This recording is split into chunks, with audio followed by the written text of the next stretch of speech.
paraphrase Huey Lewis, I got a new phone, one that won't make me sick.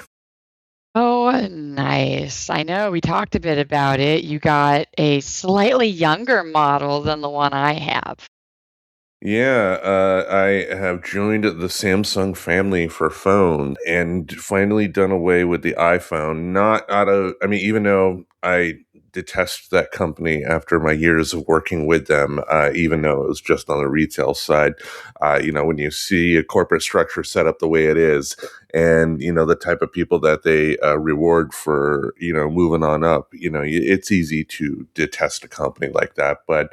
Hardware wise, it was fine, but one drawback of the iPhone, especially with the one I had an iPhone SE2 from 4 years ago, was that the camera was not the best. And with my current needs right now, with my current position at work, running the social media and everything, I needed a better camera. So did some research and found that for the money for essentially at this point a budget phone, I could get myself a refurbished Samsung S24 phone for relatively cheap. It's about 250. Yeah, I've actually thought about going the same route after you talked about that because, of course, the shiny Galaxy 26 is out. But I just really fucking cannot stand our retail culture. Like, I'd be a little bit more impressed if literally anybody, listen to me, manufacturers, if anybody made the phone that actually allowed you to take it apart, replace parts, and essentially use a lot of things forever that don't need to fill the dump. Oh, I would be on that so hardcore. But see, I am the exact type of consumer that phone companies hate. And that's because I hang on to my technology until I will make it limp along.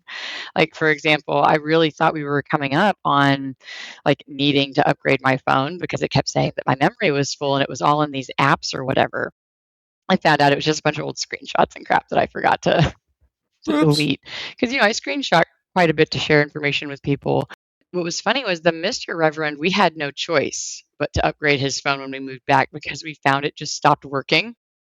Like, he couldn't make phone calls unless he was home on the Wi-Fi. It was super bizarre. And basically what we learned is there is such a technology gap between New England, like the East Coast and the West Coast, that they don't have 5G towers over there. Or maybe it's that they don't really have 4G here anymore, but essentially he had the Galaxy Note, which they stopped making. And I guess they therefore stopped supporting.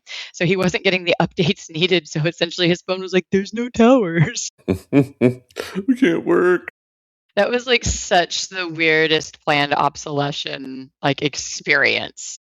Was basically there was nothing wrong with these phones. They just discontinued the product and went, meh, nobody's gonna keep that years later, except for people like us. We keep things. We're very big proponents of keeping it until it's dead. Yeah, I mean, as someone that used to sell, phones for a living, both iPhones and Samsungs and other ones, I mean, I can tell you outright, yeah, you do not need to replace your phone every couple of years. Just because you have an upgrade doesn't necessarily mean you need to take advantage of that upgrade. The only reason, like I said, I switched from an iPhone in this case to the Samsung was because of the camera. With my iPhone, the only issue with it is that the battery itself was getting to a point to where it needed to be replaced. Apple recommends that if your battery falls below 80% of health, it's time to replace it. And my battery was at 81%. And, it was draining fast, but I could still use it throughout the day. And if I did not have the need for having a better camera, I would have just got the battery replaced and, limped along a couple more years. But, basically my thinking was one, if I got the refurbished phone, I would instantly have a better camera. But two, with the research I did, comparing the model I got to the iPhone, it looked like it was going to be an option that was going to last me a lot longer anyway, because with the iPhone, I could replace the battery, but I would be looking at, within the next year or two, Apple deciding, hey, your phone is no longer going to have the new versions of the operating system when they come out each and every year. So within a couple of years, I would have had to ultimately get it replaced anyway. I mean, and what do I mean by that, folks out there? It's like if your phone no longer receives the latest version of the operating system, you will still have some functionality of it for a few years after that point. But it will get to a point that the Mr. Reverend encountered that it just will no longer support things that you end up are utilizing every day on your phone. It's because you don't get a smartphone just to use the phone itself and nothing else. Exactly. Like, our phones have become just so much now. And I did go intentionally to the Galaxy for photo taking. I am a hobbyist as it comes to photography. A lot of that I really do think stems from not remembering a lot of my own childhood and my biological mother essentially refusing to send me any photo albums, any videos, anything. So I'm, especially with my stepkids being in my life and now the baby reverend, my bonus babies and the baby reverend. Oh my god, I'm a video and photoaholic, basically. But my favorite thing about that was the ability to take pictures in dim and dark. I thought that was super awesome, and that was with the 21 that I have. So you having a phone that's a couple of years newer, probably going to be a pretty great experience for you. Like, I actually remember trying to go to the Fruit phone at one point, and I really do think there is something, and there's probably like a bias at play here, probably because it was the first thing you're introduced to is going to be the thing, right, that you glam onto. And it kind of like, without even looking up what it is, I think it makes sense that we would have that kind of bias. So it's like, yeah, I had the Android back when it was Droid, like old school having the Android phone when there was an Android phone. Dating myself. And then at one point, like we did, my ex and I, like the fiance that we never actually got married, but we both tried to switch to the iPhone. It drove me so nuts. I think I only lasted like 2 weeks. And I was like, no, give me my Android back. I do not want this phone. It No. absolutely annoyed the shit out of me. And really, it was because it's the dumbest thing, right? Like, we have to be close but slightly different. And it was all because of where settings were for apps. I found it so frustrating to navigate to do different points of settings. And it's like, man, see, this might not have been as annoying for me if it hadn't been for the fact that they made the operation of it so different. And therefore, like, and it makes you go, like, it's probably intentional. They probably don't want you to be able to switch and learn. Like, they want there to be differences or something, but who even knows? But yeah, I did not last long on the Fruit phone. But something that did make me almost switch to Apple recently was the Mr. Reverend after having had his bike stolen. We started looking into tracking technology, and I did think it's really interesting that the AirTag is so much better because of the automatic opt in. Like, if you have an iPhone, fun fact, you are opted in to helping people track their AirTags. It will talk to your phone. Like, you have to go and opt out. And I don't even know what that looks like. I just knew automatic opt in was kind of what iPhone and AirTag offered versus the tile system through Android is you have to opt in. It's not an automatic in. So it kind of makes it less reliable to find your things if they're not actually near your phone where you have it set up. So, just, fun facts out there if you didn't know that about Apple. I thought that was kind of neat, honestly. Yeah, and kind of, the explanation I've always heard, for what you were just talking about the differences, the way we were told to sell it at Apple was, comparing an Android and an iPhone device to an American and a European car. At the end of the day, you're going to be able to perform the same basic functions in terms of, in the car wise, going to the grocery store, going to this place, going to that place, but the place where you change the oil might be in a different spot than you're used to if you do make that switch. I know from my past few days on the Samsung device, most of the things I do are the same way I did them on my Android, but to your point, the settings are slightly different. different. Now, yeah, I've had some experience with Android devices, so it wasn't a completely new experience for me in terms of finding stuff, but it is different, and that is something to prepare for. But overall, I've been enjoying some of the photos I've been taking. Yeah. I There's think also some because decent editing tools on there, by the way, if you haven't played with those. Like the photo editing software in Galaxy is already pretty good. I even tested it against a couple of others, like as far as like when you use your magic lasso to get rid of stuff. Like if you want to get rid of a severely chewed dog toy in the background because you don't want it to be in your final cut, like you can just do a little lasso around it. It tightens, it auto finds that thing, and it'll blend it. Is it perfect if it's really complicated? No. There's sometimes I have found, honestly, to be transparent, Chat GPT seems pretty decent at photo editing and like taking more complex things. Like for example, there's a photo that's my Facebook photo right now, and it's of my bonus son and the baby reverend. So little dude and baby reverend, like they were facing this really beautiful like water feature, this piece of the river through here, but there was a chain link fence in front of them. And Tim, you being a friend of me on my personal Facebook, there is no chain link fence in the photo that is currently my profile picture. So it's like there are other ways that you can get around it if you're not finding editing to be easy. But hey, like slight pitch to the Galaxy, if you're into like photos and you want that stuff, that is actually a really bomb diggity phone. And I have an S21 if anybody just feels like buying it off of me so I can buy a refurbished newer one. I don't know. Maybe I'm accidentally pitching like that I'm just going to sell my phone, because looking into trade-ins has even gotten bizarre now. Like they want us to upgrade our plans so bad with T-Mobile, but we've had the same plan since like I think 2018 or 2019, and it's like a military plan, so it's really cheap. And they're like, "Get better, da da da, get better, such and such." And I'm like, I don't know what I'm missing since I don't have it. And no, yeah. my phone works well enough to not pay exponentially more because, like, oh, it's only $10 more a month. 10 times 12 turns into $120 a year. And then that, you know what I mean? Like it's those little things that they use to make it sound like it's not that expensive, but it does. And this is part of what makes life more expensive. But yeah, but what I learned about that is they want me to upgrade. Like they will only offer me, so stupid. We'll offer you $300 for your trade in under the plan you have right now. But if you upgrade your plan, magically your phone is worth more to us. And I'm like, that is profoundly stupid. So I think I would much rather I think I'm just going to totally clear it and sell it when it comes down to it. Unfortunately, I think the age of turning in your phone is starting to get phased out. And maybe it's going to turn more into like local markets. I don't know. I don't know if anybody else noticed that. But if your phone company is doing that, I would hands down look into just selling it on Facebook Market or something. Yeah. I mean, get somebody out there that would want it at some point. I know I bought my refurbished device through via Amazon. The Evil Empire.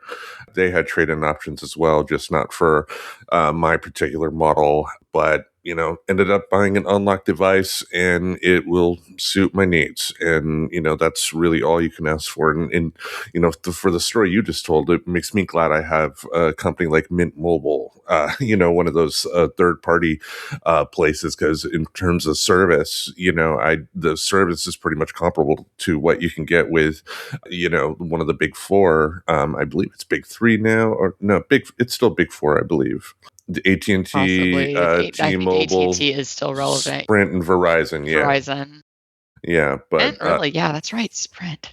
yeah, God, that's a name I haven't heard in a minute. And plus, like, Mint has Ryan Reynolds' sexiness just all over it. So, yeah, that's like, the that man reason will why just, I was there. It's just yeah, Ryan Reynolds. the it's Ryan Reynolds and his sexy abs. I mean, his phones. Yeah, he's got great phones. yeah, Yeah, hi. yeah, calm down. She's like fanning herself. She's getting the vapors, people.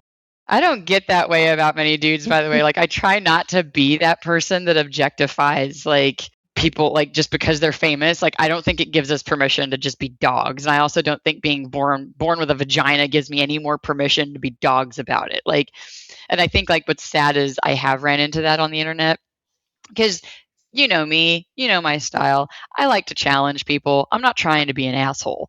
I'm just like, hey, can we think about this? And one of them was like some women just making these just really kind of gross level posts about like some dude's body. And I was like, my sorry, not sorry is no offense, but isn't this something that we've very politely and gotten more verbally, saying like, please stop doing this? Like, if we don't want it being done to us, why are we doing it to men? And their literal reaction was basically telling me to shut up and that, they've done it to us for a long time, so they can handle it. I'm like, but that's not how you solve problems. Yeah, That two is not how wrongs. you solve problems. That actually normalizes it more. But anyway, digressing, Ryan Reynolds, very attractive man. He's also very funny, and that kind of works on a multitude of levels for me. Yeah, I mean, for me, it was like, if I'm going to trust my phone service with anyone, it's going to be the guy from Two Guys, a Girl, and a Pizza Place. Oh, yeah, I mean, if anybody, why not Deadpool? That, yeah. I had the deeper dive there. Yeah, At and least I also, if didn't. you didn't know, Free Guy was also a pretty decent movie, if you didn't catch that one. I know it's not his mainstream stuff, but I thought that one was kind of funny. The idea that a non-playable character, like, gaining sentience, I think was what that was. It's been a minute since I've seen it, but it was really funny. Yeah, well, at least I didn't do a deeper dive and name, and I don't even know the name off the top of my head, but apparently in the early 90s, he did this Canadian kids soap opera that was shown on Nickelodeon for a bit. That's He, amazing. yeah, him and Alanis, they were actually a couple for a while, but I guess that's where him and Alanis Morissette ended up meeting. They were both child actors and entertainers in Canada in the 90s. Yeah, it was called 15. It ran from 1991 to 1993. It's a teen Oh boy. drama. So yeah, it wasn't long lived, but there, oh my gosh, how cute his little face. If you haven't looked up, 14-year-old Ryan Reynolds, oh, go and delight yourself and have a smile this morning. Adorable. That's Anyway, That's right. That's right. And also, too, piggybacking off of what you said about his looks and all that, like, I think one thing people misunderstand when they say that, when people say, you shouldn't say stuff like that, is no one is saying you can't be attracted to a celebrity or another human being or whatever. You're yeah. a human, and if you're attracted, you're attracted. But I think the age of, like in my case, 49-year-old guy going on a social media of like a 25-year-old actress and being like, you're hot, doesn't need to happen. It doesn't need to Also, happen. I think there's an importance in practicing a filter in general. Like, just because it's a thought doesn't mean it needs to come out of your mouth or out of your fingers, right? Like, cool, have your thoughts. Social media has kind of empowered us to put more of those thoughts like, hey, you're supposed to keep the inside things in here still. But I know social media has kind of given us this illusion of freedom to kind of like do these things. But it really should still be the same filter practice. Like, nobody needs you dehumanizing them like just because you think they're pretty. Like, just watch how you say it. I guess a compliment is one thing, but being a dog about it is another. And then also, I did want to pitch it out there. If you haven't heard of this movie called Waiting, it's really great. I highly, especially if you've ever worked at a restaurant, enjoy Waiting. It was one of his earlier 2005. I think that was technically after Van Wilder. I don't remember, but I'm not going to pretend to remember when Van Wilder came out because that's what really got him known. But Waiting was another really great one. Gotcha. Check But out the Batwing bitch. That's all I'm going to say. If you haven't seen it, enjoy that scene. Nobody needed to see that scene, but it is there. well, I think this is a good way to welcome our friends. Hey, everybody, this is Tim the Nerd, and I am joined by the Reverend Tracy. This is Friends Talking Nerdy, and this week we are going to be starting Illusions Month by talking about a topic that we've discussed on the show before, but I don't think it's something that you and I have done a deep dive on, and that's parasocial relationships. Right. We have not talked about parasocial relationships, but it makes sense that it would come up because we're a podcast and it actually kind of relates to us in a way. That it does. I mean, I think in the history of the podcast, the reason I learned the term parasocial relationship was thanks to episodes like 352 in the Friends Talking Nerdy archives. And that's when on April 5th, 2024, I went up to Seattle to kind of honor the 30th anniversary of the passing of Kurt Cobain. and visited some sites that were kind of famous or infamous, if you will, in the history of Nirvana and all that. And it was the trip up there that I ultimately did learn that there was an actual term called parasocial relationship. And what if you think about it, folks, it's when you think about someone you've never met but you feel like you know them, someone that is just a constant fixture in your life, even though you don't have any sort of real personal relationship with them. It's a one-sided emotional bond, and something that some people may want to dismiss, but I think that if they did a deep dive themselves, would discover that they probably have a parasocial relationship too, because you can have that with a celebrity, you can have that with an online figure, you can have it with a fictional character too. Exactly. I think people who want to cry about how silly it is a little bit of that projection in essence, because I think about how I went home from work when Gene Wilder died. Like, that surprised me how much that impacted me, but then again, it also didn't. Like, for a lot of us millennials, like, Gene Wilder was that anchoring person from our childhood, right? Like, we watched Willy Wonka and the Chocolate Factory, and that was probably really it because he didn't do a lot of kids' movies. But a lot of us watched that movie on repeat and really felt close to him in that sense because he was the Candyman. And the thing is like when it's a character like that, I think it can get really convoluted because you're not even really bonding to the person, you're bonding to the character that they portrayed, which is not a real person, but still somebody you can bond with. And then I even go back to when Robin Williams passed away. A lot of people were really gutted by that. I know my oldest bonus baby, they had somebody on social media whose life was ended prematurely. I believe it was by their own self. I don't recall, but I do recall it really shaking them up and them having feelings about it. And there's even a little bit of like the fans like feeling that frustration, like, but you don't know them.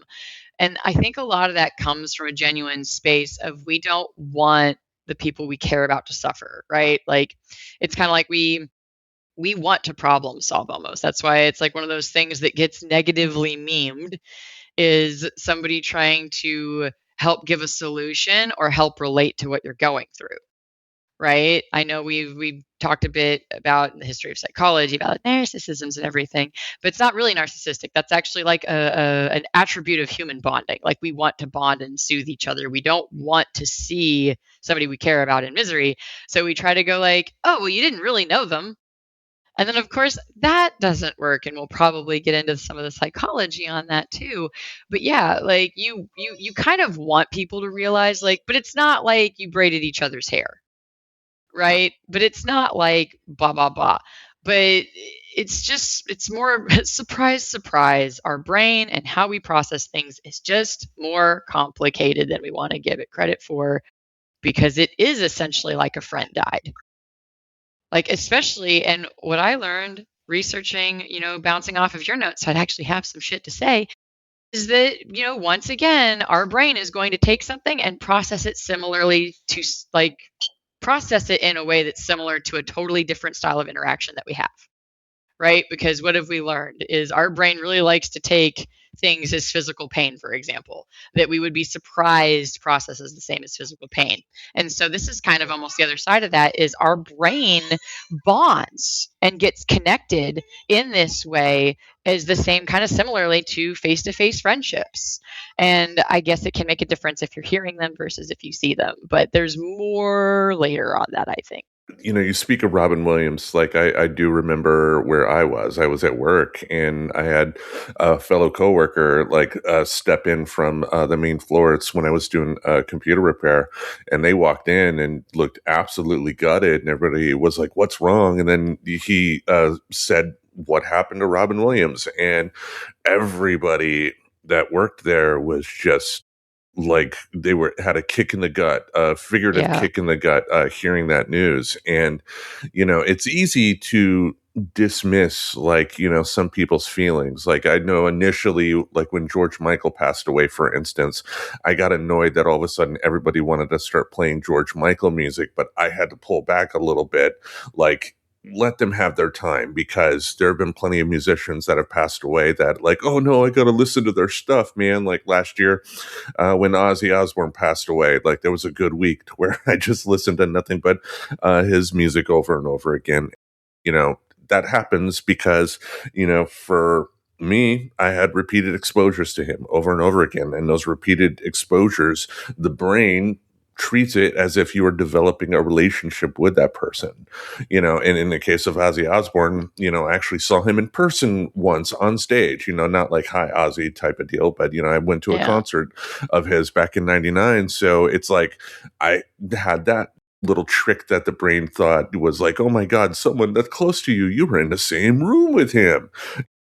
Right, like, especially because you chose that experience, right? Because, like I've talked about, like, I've seen Kid Rock in concert, but I could give a fuck about him, but I didn't seek that out intentionally, right? So that's almost like the equivalent of putting effort into the relationship. That is, you are putting effort into the relationship, listening to their media, like if they do podcasts, watching their videos, that is you doing your part, because every relationship in a weird way has two parts, is going to be a little bit of my point that I want to make with this. Your creator is establishing a relationship with you, not you personally, but you as the greater listenership by creating content.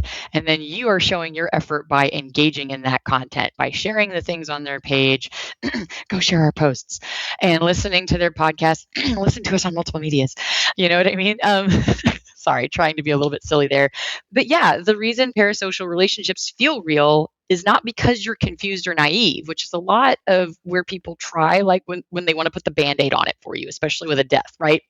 They almost give you that air that you are confused or somehow living in a naive state on your relationship to that person.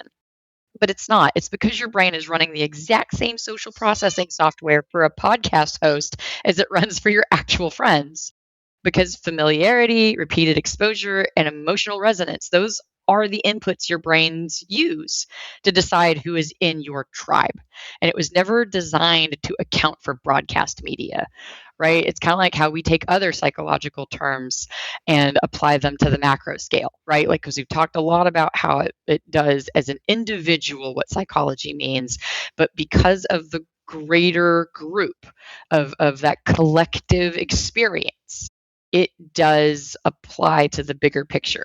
So once again, this is our brains, right? When we were formed from the quagmire or formed from the clay, however you feel about that, however humans came to be, we have to acknowledge things did not exist then the way they do now.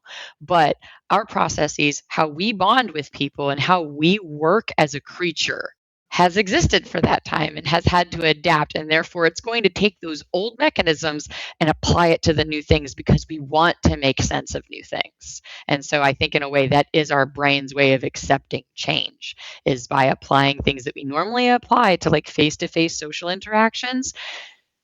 Our brain is like designed to take in and find those relationships. So it's like, yeah, if you're giving it the constant attention, and if that person is therefore like that repeatable thing, you're going to feel bonding feelings with that by means of creating a ritual, because it even ties into you've created a ritual around something. So even if it's not actually the person, it actually might be your relationship to that person is mostly guided by the fact that you have a ritual built around a piece of their content.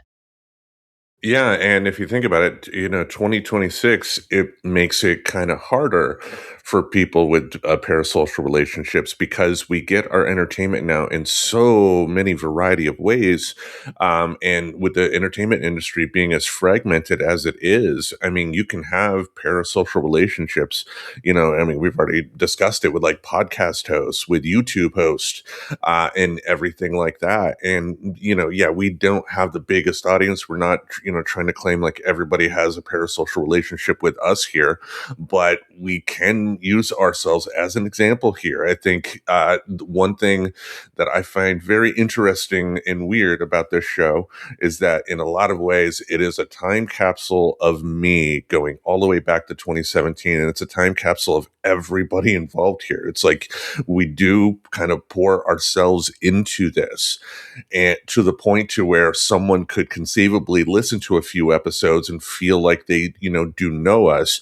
The funny part would be if they did like meet me in person, for instance, they'd be like, hi. And then I'd be off on my phone somewhere. Right, like never meet your heroes.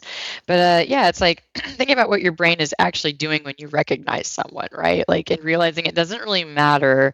It's the same way of like how pen pals and kind of phone long distance relationships hold on, right? It's not running a real friend versus media figure check. It's running a familiarity check because that's what our brain is wired to do. Do I know this voice? Do I know how this person responds? Do I know what they care about? And if the answer is yes, and with podcast hosts especially, it very quickly is, the brain files that as a social connection. The one sidedness is invisible in this processing process. Like, this is the same way that you can have one sided friendships that are face to face as well, right? And Yeah. just for the nerdy fun fact in the background, and Wall coined the term parasocial interaction back in 1956. So this is not new to social media and YouTube and podcasters, right? Because they were studying early TV personalities like Walter Cronkite. And they identified that audiences developed genuine feelings of intimacy with figures who addressed them directly, used their first names, made eye contact with the camera. So the brain responds to those social cues the same way it responds to face interaction. And what's changed since 1956 is not the mechanism, it's the volume and the intimacy of exposure. And this even goes to the whole idea where I've talked about it that it's so much easier to find people. I mean, really, when you think about it, not just to agree with you, but if you can find that group that agrees with you, it's kind of easy to put together that their responses and reactions are going to be predictable, right? Like if you post because you're, just to throw the term out there, let's just pretend you're an anti Semite and you find an anti Semite group and you post an anti Semite meme, you're going to reasonably expect people to respond positively to it, to give you the ha ha's, the hearts, and the thumbs up. You would probably be jarred if somebody responded aggressively, right? So there's even the predictability there that I think we seek out. What kind of Nazi message board do you think you're posting on, son? Well, I'm not. I just know a lot of people are being accused of anti Semitism. So, but just because I feel like that's a term everybody knows, I know obviously I am not in any of these groups, right? But I'm just using it as a bit of a hyperbolic example of we seek kind of, I mean, it said it earlier, repetition, but we do seek predictability. Like we like that. We like things to be predictable. So if you have come to know us and you, for example, have really been expecting the podcast every Monday, you might feel upset if we don't post one on Monday. Like if something happens, some technological or some emergency, and we don't post anything, that takes away our predictability, and that's why sometimes that can cause upset feelings. Like I know I've had that, like where's my episode? Like I'm not mad at them, but I do have an emotional response when my predictability is taken away. So that's also recognizing that's part of what's being bonded with, is that we do offer a sense of predictability. Yeah, well, and the example you gave too is not that extreme if you think about it. Going back to 2024, for instance. And again, I'm not trying to say everybody that supports Trump is an anti-Semite or anything like that, but you do have a number of far right ideologues out there that have made their living via like online shows, whether it be a YouTube show, podcast, or something like that, and they have uh, developed real relationships with people. I mean, going back a few years before that, there was a thing called Gamergate, where all of a sudden, the fires were stoked to the point to where males out there started getting essentially the permission, I guess, thanks to certain media figures out there, to rip into women's contribution to like video games, for instance, and go from there. And with the cultures that we have out there, like for instance, like when Charlie Kirk was unfortunately murdered the way he was, I didn't realize my youngest actually watched some of Charlie Kirk's stuff for a while, which was why I ended up watching Charlie Kirk's wife, give the eulogy that she did. I did it as a form of respect for my son more than anything. Plus, I knew that, the media was going to do what the media does when it came to reporting on that whole event, and I wanted to be able to see it for myself.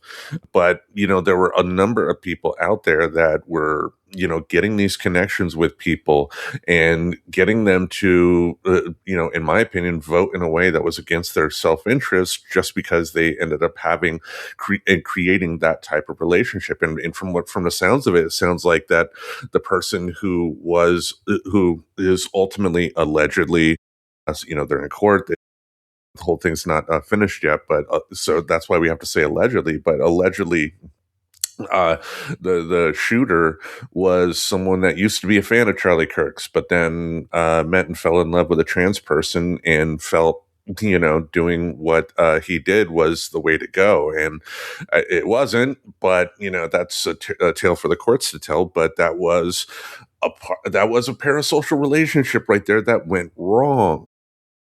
Well, parasocial relationships apply to politicians. They are very aware of this dynamic, and if you think they're not using it, but the one sided psychological bond followers feel to any public figure, of course, they're going to use that to create an illusion of intimacy and personal trust. That's why, because they want to influence your behavior, right? They have something they want you to vote, and they know if they can like get that loyalty from you, they can use social media to curate and create personal storytelling. They can be more warm and informal. Like we've seen more of that with social media, of politicians really kind of building these parasocial bonds with their following. And I think that's where you get to where we are now, because people feel emotionally attached. So this is now, as I'm talking it out loud right now, realizing it plays on the, why do you still follow so and so? It's not just identity threat. It's also because they took in a lot of content that had them bond with this person. So they may very well have a very hard time believing that a person they have bonded with could do such horrible things. For example, I mean, you guys all know what I'm talking about.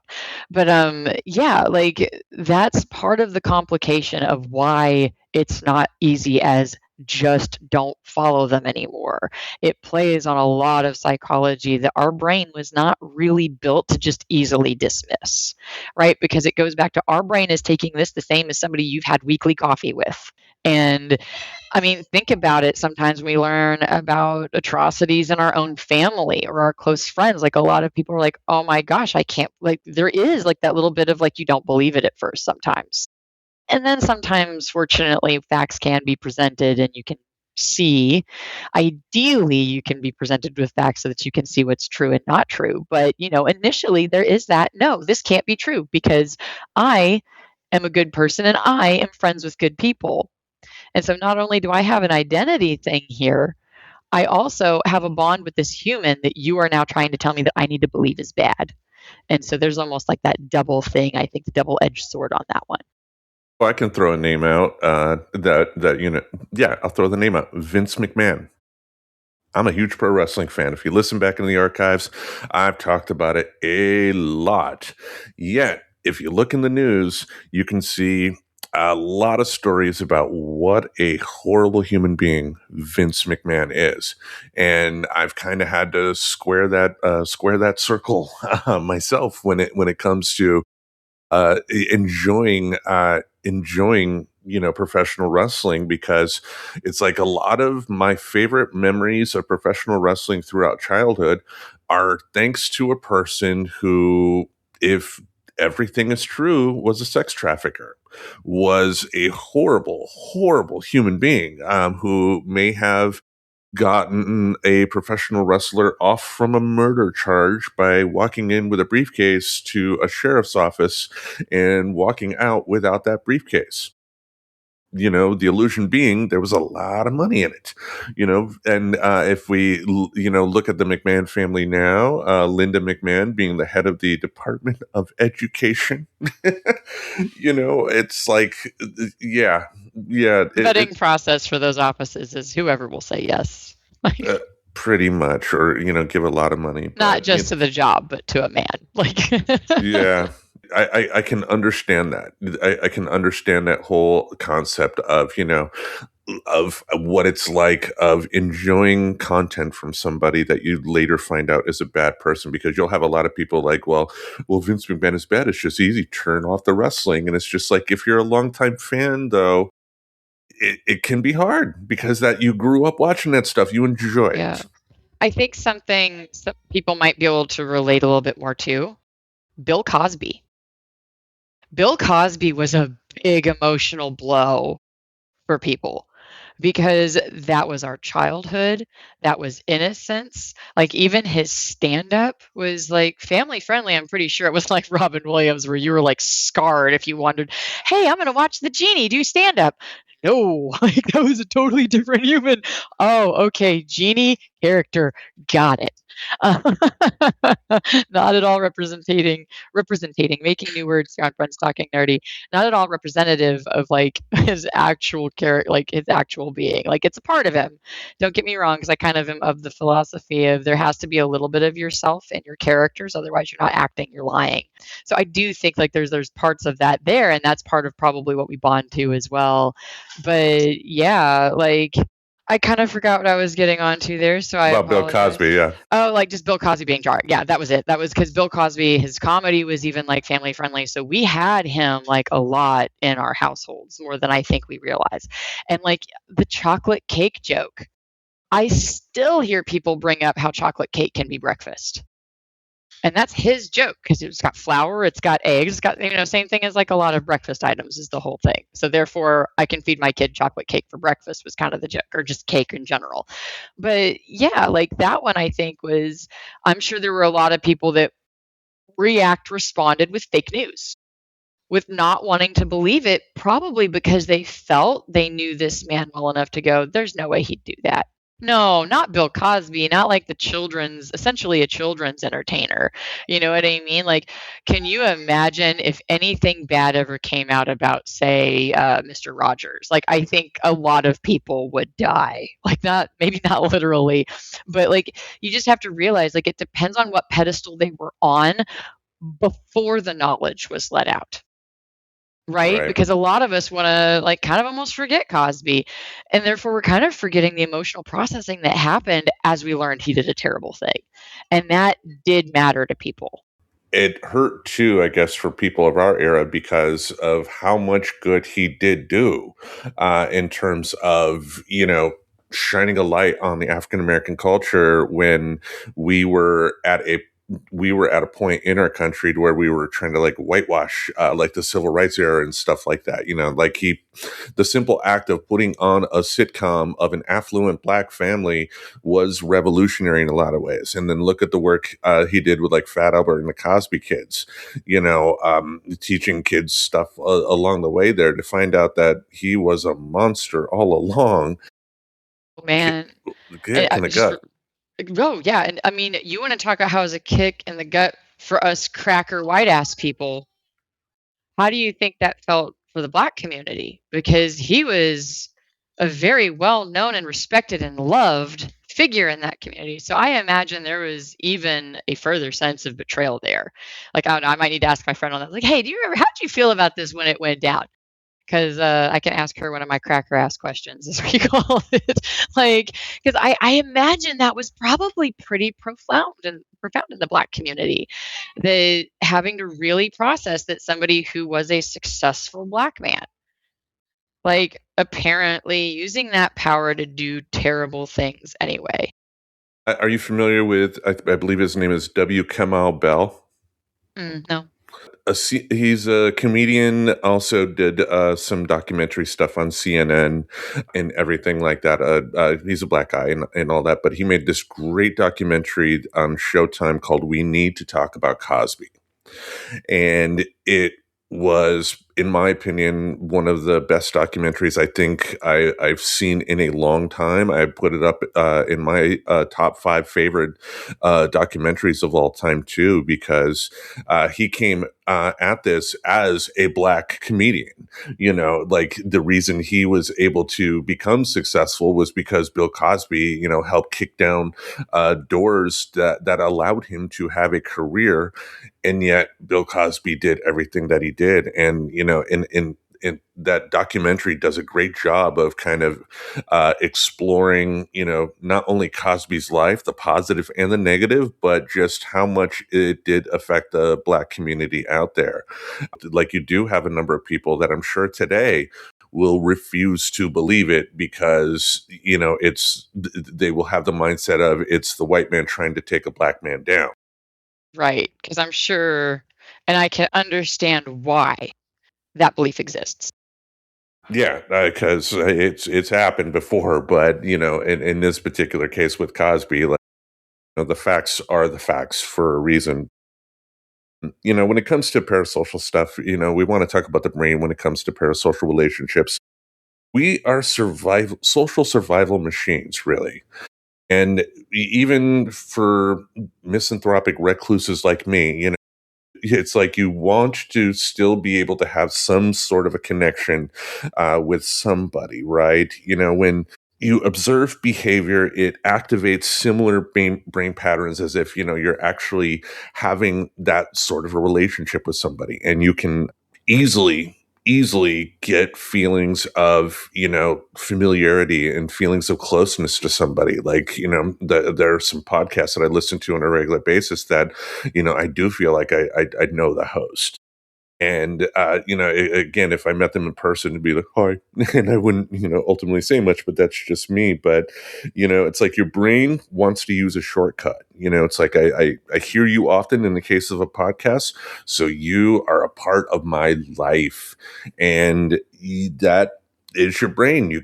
It's like you do have to watch out for that because not that everybody that develops a parasocial relationship, of course, is going to take it into a negative sense, but you do have to acknowledge that you don't really know that person, because think about how many people have a parasocial relationship with someone and then have the opportunity to like bump into them in real life and then fanboy or fangirl out, And you how know? many stories there are of just failing at doing that, like absolute failure.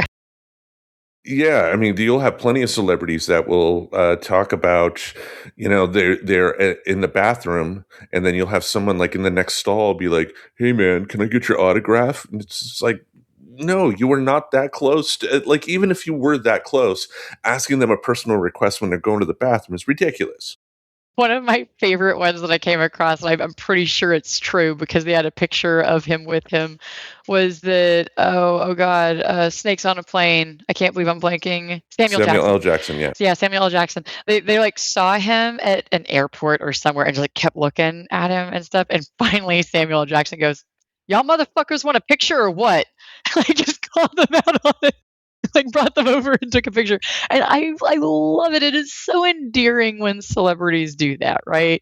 And then what's funny is like kind of talking about it is it's changed a lot, right? Because back when Horton and Wall were watching people develop feelings of friendship with news anchors, that was in the 1950s.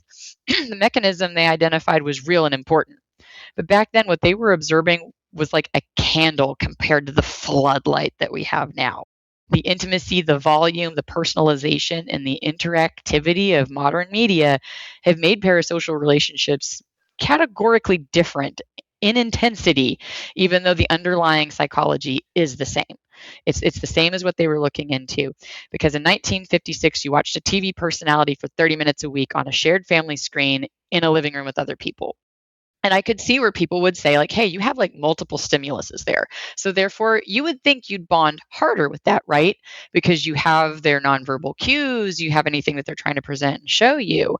But now you put a podcast host directly in your ears for 3 hours while you're alone doing mundane tasks in the most intimate sensory position possible. Because think about it, you're putting them in your ears. And our headphones are so smart now, right? Like they actually don't play the exact same thing. You can set them to do that, but they're normally designed so that you're hearing things more naturally. And a voice in our ears is neurologically different from a voice on a speaker from across the room. And it is closer to how we process somebody actually speaking directly to us. And I think that is why between 2016 and 2020, I found that has been the most studies on parasocial relationships being published in the entire 60 previous years combined. And the research field essentially exploded because the phenomenon itself exploded. The original Horton and wallpaper described a niche effect of early television, and what researchers are studying now is something that touches essentially everyone who consumes media, which is everyone. Like, pretty much, like, I don't know anybody that doesn't listen to a podcast.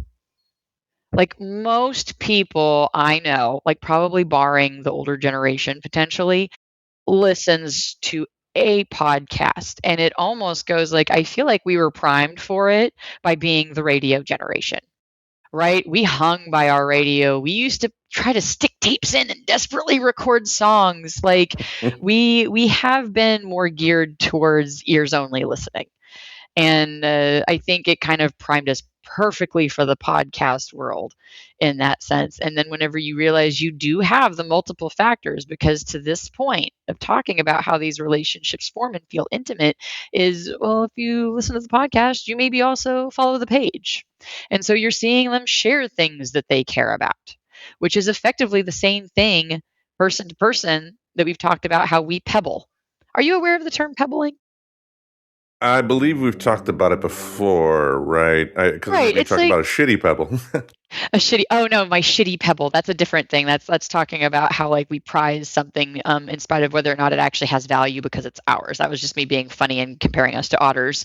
But pebbling is this idea like you and I pebble whether or not you realize it. Anytime I share my funny little memes with you, that is essentially me giving you a pebble. And it goes to the whole like how penguins like give pebbles to each other as gifts. And somebody was relating that to how we use social media to essentially pebble and bond with each other, right? And so in a way, every time we share something on our page, if there's somebody that cares about our show and follows us because they care about our show, that feels like another connection. So that's why there has been crazy more emphasis on understanding this phenomena like since 2016. And I would say, doesn't 2016 align with kind of the social media boom? Because I know Facebook was like '04, but that was really closed for a while. But this is me showing my age because I'm going to start blurring when things actually happen. Yeah, you want to forget, but as far as that initial study, I mean, one of the figures they were, researching at that particular time was someone by the name of Walter Cronkite. And for folks that don't know, he was the longtime anchor for CBS News. However, you still get people, even today, that talk about, wanting to trust their news people like they trusted Walter Cronkite. And a lot of people that say that probably weren't even around. Like Walter Cronkite retired from actively being a news anchor in 1981. So, like at the age to where me personally, I'm just starting to get memories that I still remember today is when Walter Cronkite ended his active career, and yet it's still a name that people talk about in terms of trust. You hear Walter Cronkite when it comes to news, you have an idea of what that is, and you have an emotional reaction, even though most people, at most probably saw a clip on YouTube somewhere of him reporting of the assassination of President Kennedy. Right. And it's like part of why he was trusted, by the way, was because of his calm demeanor during national crises. Like, and I think whether or not they mean to name that, I think that's what people maybe miss.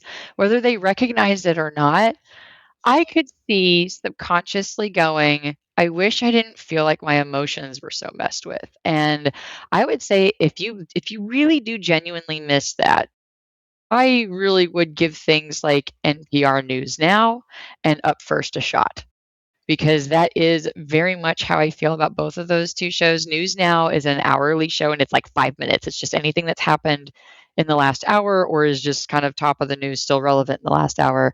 And then up first is everything from, I think it's technically the previous day because it comes out in the morning. So, yeah, they're just kind of calmly going over it. And I think whether or not we can name that that's what we want, I can't help but have the feeling that while we might not understand it, most people feel emotionally wrecked by how our social media is being used to fuck with our emotions constantly. Like, it doesn't feel trustworthy. It feels like you're reacting to a panic. And it's potentially because those people have found ways to build trust before going into the sky is falling mode on you. Because, of course, you're going to believe the sky is falling if the person that you trust is saying the sky is falling and is now panicking about everything, right?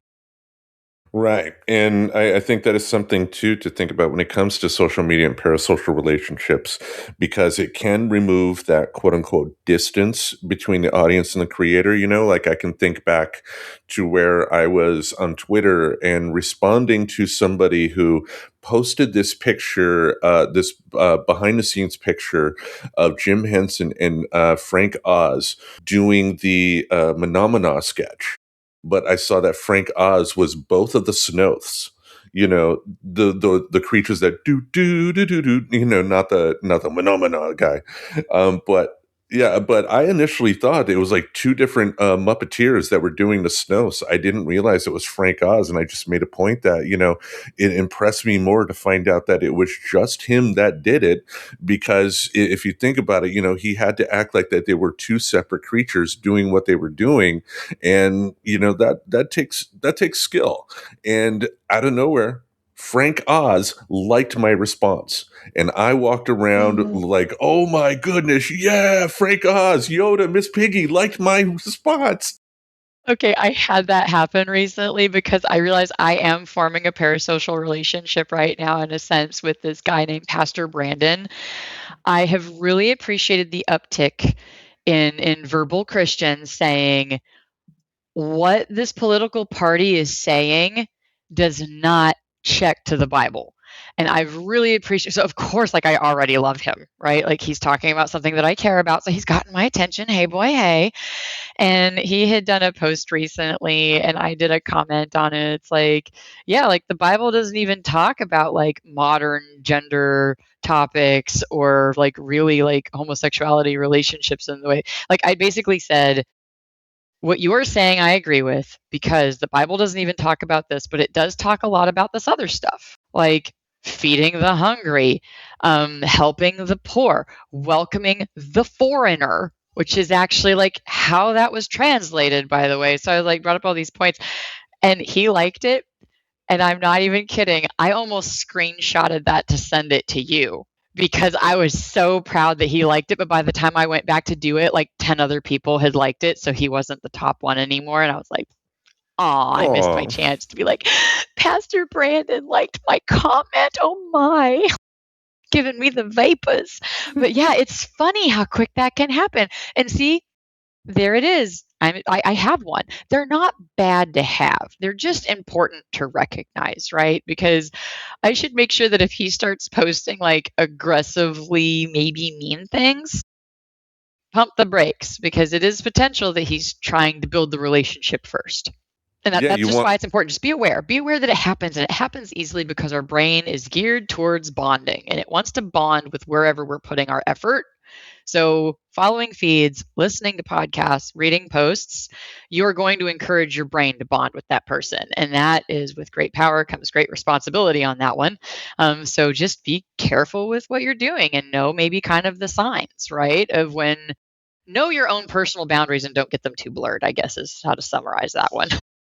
Man, the baby reverend must be watching a lot of Spider-Man in the house with the great What was power and that? the baby reverend must be watching a lot of Spider-Man in the house with your Oh, great power well, and great yes. I mean, to responsibility be quote. fair, that's a really great quote anyway. Like, there's a lot of really good knowledge in the Marvel universe, which is probably something we could nerd out about at some point because there's a lot of psychological themes like in the Marvel universe.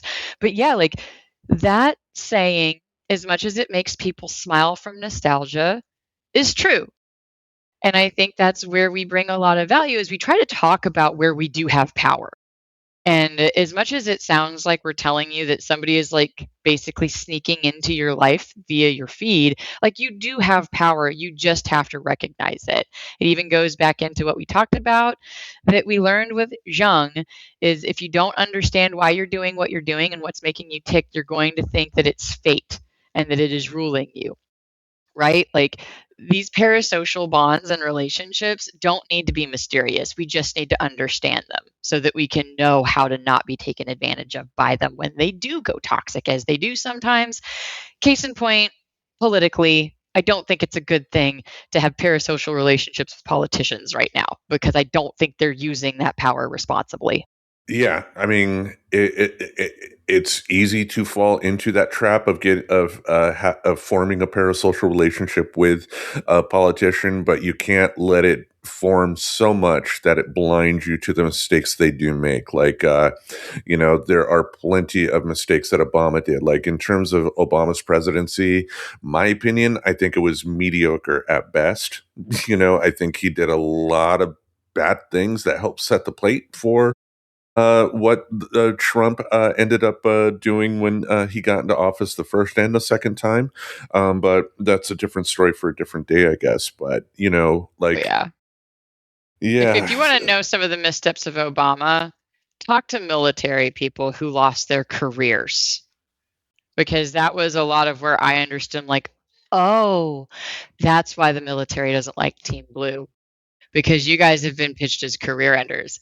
That's what happened to the Mr. Reverend was he got told you don't work here anymore. Basically, you don't get to pursue your retirement plans. But yeah, that could totally be a tangent or a totally other different topic. But that whole like that almost worshipy level that happens with parasocial relationships, I think that's what's so concerning when they get political because that's what gets two sides where they won't talk is that having their poop never stinks feeling. yeah. I But mean, the thing is that you need to recognize when it does because that's where real conversations and they're real people. Like if you can say that you recognize they're not perfect, that's better than constantly pitching that they are perfection and can do no wrong.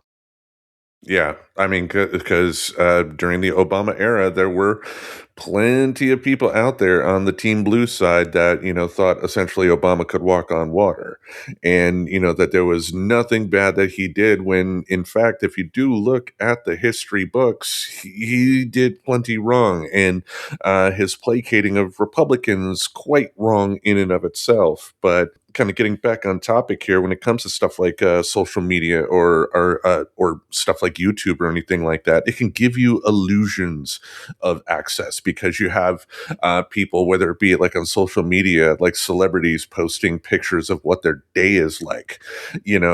How is that any different than your grandma who may have a Facebook account posting a picture of what her day is like, right? And your brain is going to respond in that similar type of a response. Think about the times celebrities have used social media to talk about things that have upset them. Like I think of Chapel Roan recently, like a few months back, coming out on social media talking about how there are certain fans that, quote unquote, fans that overstep the lines. Like she understands that, in the business she's in entertainment, she's going to get fans. They're going to develop parasocial relationships. But some of those people, especially with a young woman involved, do take that level of access that you get now that we didn't necessarily have in the 80s, because in the 80s or even the 90s, if there was a celebrity you liked, you had to really search hard to like maybe find like their agent that you could send a fan letter to, and then Mm. that's not even taking into account some of the bad parasocial relationships. I think of there was a sitcom in the 80s called My Sister Sam. I don't know if you're familiar with that. Probably not. But it was Pam Dauber, who was Mindy on Mork and Mindy, her return to TV, and her co-host was someone by the name of Rebecca Schaefer, played her young sister. And unfortunately, this Rebecca Schaefer ended up having a stalker, and the stalker ended up finding her address and killing her.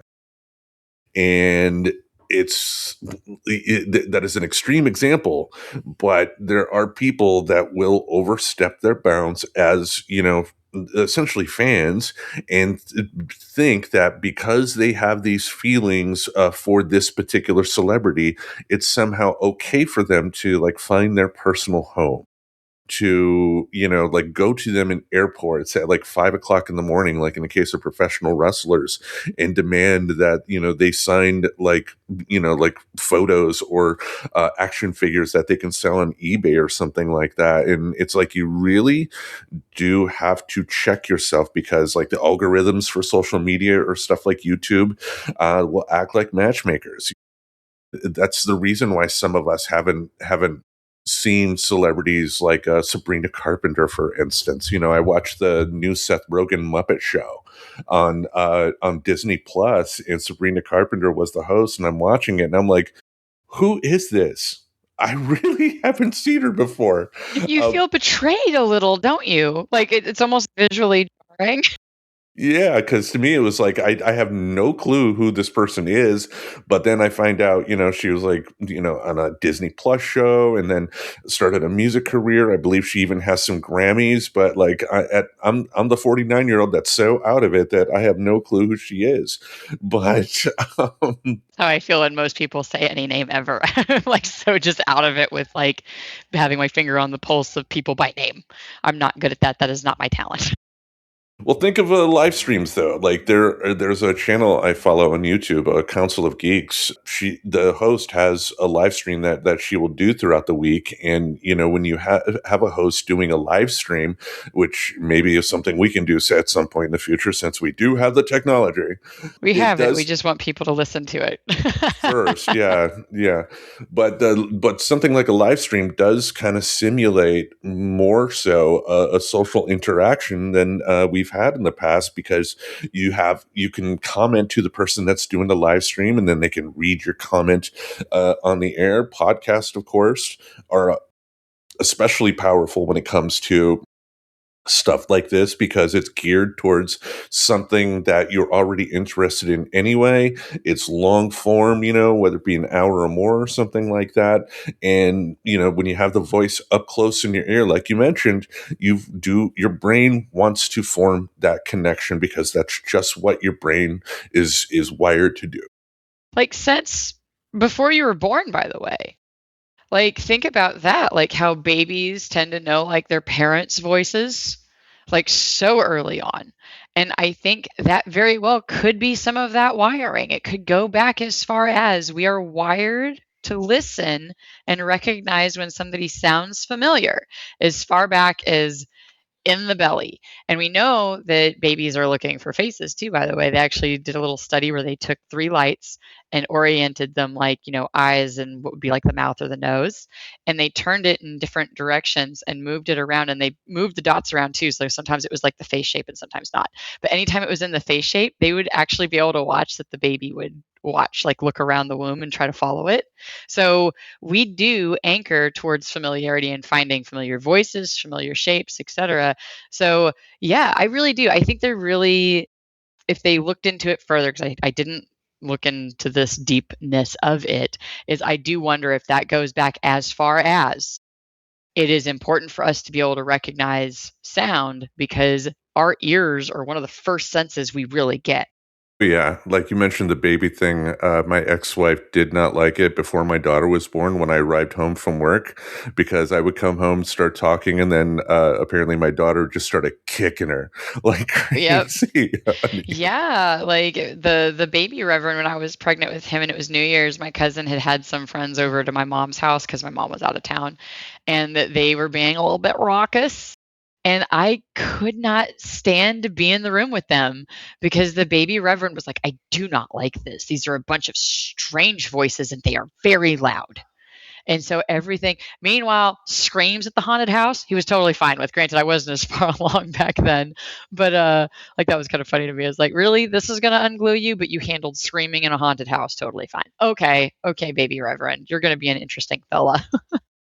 Yeah, he's definitely your child. Yep, no party culture, all screams.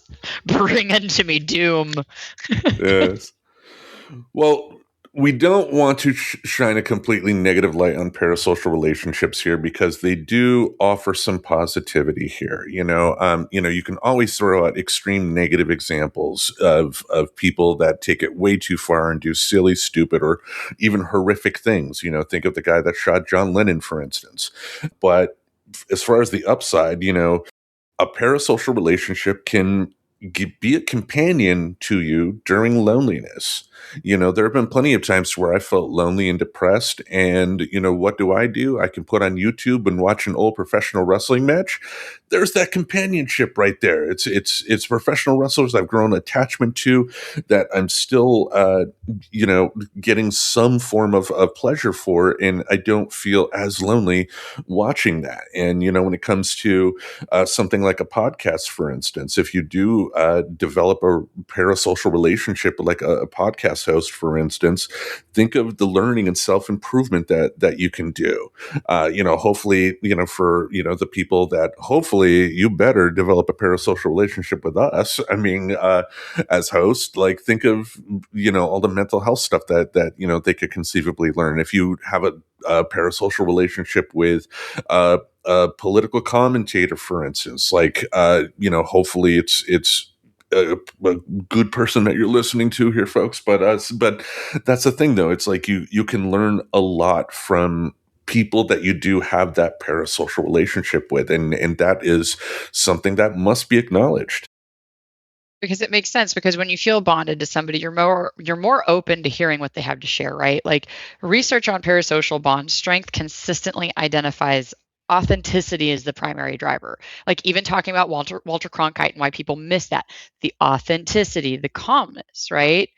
Because this is why parasocial relationships are much stronger when it comes to podcasters and streamers than with traditional movie stars, because a movie star is clearly performing a character in a constructed scenario. A podcast host is apparently just talking. We are, and we generally are. We're being ourselves. We are in real time. We're sharing opinions and vulnerabilities and inside jokes and things that we've learned and things that are just fascinating and things that are just fucking stupid. And it makes us more real than the orchestrated situations you're seeing on TV and stuff, and therefore it's perceived as our perceived authenticity is higher than the best well scripted thing. Our perceived authenticity is higher than the Real Wives of Orange County or what the fuck ever we're on at this point, because I feel like there's so many Real Wives shows. But we now are not dumb. We know that those are more orchestrated, right? But yeah, and I think that's also why, like, when you do break up, like when you're done with somebody that you have a parasocial relationship with, it can feel very genuinely painful, right? And yeah, so by the nature of podcasts, and this totally makes sense to me too, and what you were saying and being, lonelier, something that really helped me was I had realized, I was at home with the baby reverend. I was dealing with my postpartum depression, anxiety, as best as I could, given that there was not a lot around me. But one of the big turnarounds was realizing I wasn't listening to any podcasts anymore. And I used to just always be taking in brain food. But the problem is, I don't think the podcasts I listened to were tickling the parasocial stuff as often, right? Because when you're just listening to news being delivered, that's still going to be a different relationship than, say, what we do. We are actively having a conversation back and forth, and it more or less feels like you are in the room having a conversation with friends. That is how this is built. It's how a lot of podcasts were built. And last podcast on the left is very much that style. They're talking, they're sharing jokes, they're sharing personal stories, they're sharing fucked up shit. They share some psychology, which of course like makes me go like, yes, Henry, speak more about how we feel the same way about people aren't really fully cooked until they're 25. They do pepper that in, which I think is great. So starting to listen to that style is actually what helped me get out of my funk, because I was very socially isolated being in a tourist town. It wasn't easy making friends where I was. So I was able to use that knowledge and realizing I need to hear conversations. Like, I was working from home too. I didn't have Carol the cat lady in the next cubicle telling me how Frizzle Mitts ate through 3 cans of tuna this morning. Like, that shit is actually important. Whether or not you value how much she takes care of and loves her cats or not, like, we need conversation. We actually need authenticity around us. And if you are feeling that you're missing that, see if you can find, if it's not us, find any podcast that is more conversational and see how that benefits you. Because this, again, it's not that it's evil, it's not that it's bad, it's just we need to understand how things work so that we can use it better for us and make sure it's not contributing to mental health damage. Because as we've more or less covered, I feel recently, between psychology and the multi-generational home situation, is these psychological features are being treated like bugs to be taken advantage of by marketing. And that also plays on being manipulated almost on the terms, like the same way that gaslighting can mess with you. It's not the same as gaslighting, just the same mechanisms can happen, right? That's all I'm saying there is, unfortunately, people have knowledge of how these parasocial relationships work and do have a vested interest in using that knowledge to manipulate you. That's why it's important to understand how this works and use it for good, not evil. And I think when it comes to authenticity, like you were talking about too, I think that is one thing you can kind of see when it comes to young people and going to the movies. Because back in the day, it was very easy for publicists to create a star. Like basically the last big traditional Hollywood star that's still out there today is Tom Cruise. He's one of the few people that regardless of what you think of him as a human being, he is a name that if you see Tom Cruise in the credits, he still brings people to the movie theaters, but it's less and less so for other people now. And I think that's because thanks to stuff like social media, you see people like The Rock. The Rock has people have discovered that he's not as sociable a person as you think he is based on his social media because like people caught him doing this thing to where like what I forgot the year specifically, but there was like one year he went to an In-N-Out burger and was like, I've never been to the In-N-Out burger before. It's so good. It tastes so great. You should go to In-N-Out. And then like a year later, he has another Instagram post at an In-N-Out burger stating, I've never been to In-N-Out burger. You should eat this stuff. It's so great. And it's like stuff like that in the social media age can easily get called out. And when you see stuff like that, you lose that sense of intimacy that you have with a particular person in question in terms of the parasocial sense, of course. And I think that's one reason why for younger people, a lot of them just aren't necessarily going to movie theaters. They're maybe still enjoying movies. I'm not saying they're not, Yeah. but they're doing it more on like via streaming services or something like that. They are more channeling their identities in terms of what they listen to, what YouTube channels they watch. And I think that is another positive too of parasocial relationships, is that it can help build community in some sense, not necessarily having that one-on-one interaction with the host/host of a particular thing that you're into, but you can interact with other fans and develop real relationships that way with people that you may not have met in real life. I mean, and I think that is a beautiful thing of the internet as well, because you could be in some isolated rural place, but thanks to social media, you still have the ability to go out there and connect with people who have the same interests that you do. Right, because humans are social survival machines, and there's no on and off switch for fake versus real social input. We evolved to process social information obsessively and automatically almost. And when you find yourself having a parasocial bond with somebody and where you can see that can easily become unhealthy, right? However, if you can pivot that based on your understanding of knowledge like what we're sharing today, maybe you can go, hey, maybe it's not this human that I need to obsess about necessarily and try to like get them to react and like my comments. Maybe I just need to interact with the greater following and I can actually bond with other people who are more accessible to me to bond with over really liking what this person has to say or really liking this podcast, right? Like I can daydream all I want because listening to them more, you get those urges to reach out. It's kind of funny. Like you, every time they say, hey, shoot us an email at blah blah blah blah blah blah blah. Somebody that I like is telling me to do something, and I want to do it. But then you realize, like, I'm going to be that fucking annoying fan. It's like, who is this person that thinks I need to know that they brushed their teeth 3 times this morning because I mentioned one toothbrushing joke? You know what I mean? Like, it's funny that you can catch yourself in those urges. And so, like, you can almost, I would say, like, want to pivot that, though. If you catch yourself doing that, maybe that's telling you that you are interested in a community that also likes this content. And you can pivot that wanting to bond with the content creator to wanting to bond with other people who enjoy the content with you. Yeah, because you are more likely to develop relationships with the fans of a particular creator than you are with the creator themselves.